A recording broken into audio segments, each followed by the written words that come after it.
మాజీ సీఎం కేసీఆర్ వేసిన రెడ్ పిటిషన్ను తెలంగాణ హైకోర్టు కొట్టేసింది. విద్యుత్ కమిషన్ విచారణను రద్దు చేయాలంటూ ఆయన అత్యున్నత న్యాయస్థానాన్ని ఆశ్రయించిన సంగతి తెలిసిందే.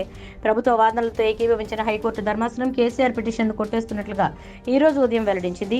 బీఆర్ఎస్ హయాంలో విద్యుత్ కొనుగోళ్లలో అవకతవకలు జరిగాయంటూ కాంగ్రెస్ పార్టీ జస్టిస్ నరసింహారెడ్డి నేతృత్వంలో కమిషన్ వేసింది. ఈ కమిషన్ మాజీ సీఎం కేసీఆర్కు విచారణకు హాజరు కావాల్సిందిగా నోటీసులు జారీ చేసింది.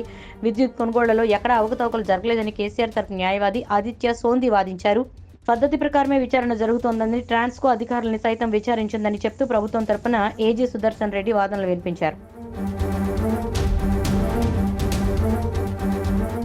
మాజీ సీఎం కేసీఆర్ వేసిన రెడ్ పిటిషన్ను తెలంగాణ హైకోర్టు కొట్టేసింది. విద్యుత్ కమిషన్ విచారణను రద్దు చేయాలంటూ ఆయన అత్యున్నత న్యాయస్థానాన్ని ఆశ్రయించిన సంగతి తెలిసిందే.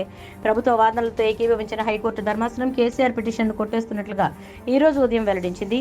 బీఆర్ఎస్ హయాంలో విద్యుత్ కొనుగోళ్లలో అవకతవకలు జరిగాయంటూ కాంగ్రెస్ పార్టీ జస్టిస్ నరసింహారెడ్డి నేతృత్వంలో కమిషన్ వేసింది. ఈ కమిషన్ మాజీ సీఎం కేసీఆర్కు విచారణకు హాజరు కావాల్సిందిగా నోటీసులు జారీ చేసింది. విద్యుత్ కొనుగోళ్లలో ఎక్కడా అవకతవకలు జరగలేదని కేసీఆర్ తరఫు న్యాయవాది ఆదిత్య సోంది వాదించారు. పద్ధతి ప్రకారమే విచారణ జరుగుతోందని, ట్రాన్స్కో అధికారులని సైతం విచారించిందని చెప్తూ ప్రభుత్వం తరపున ఏజీ సుదర్శన్ రెడ్డి వాదనలు వినిపించారు.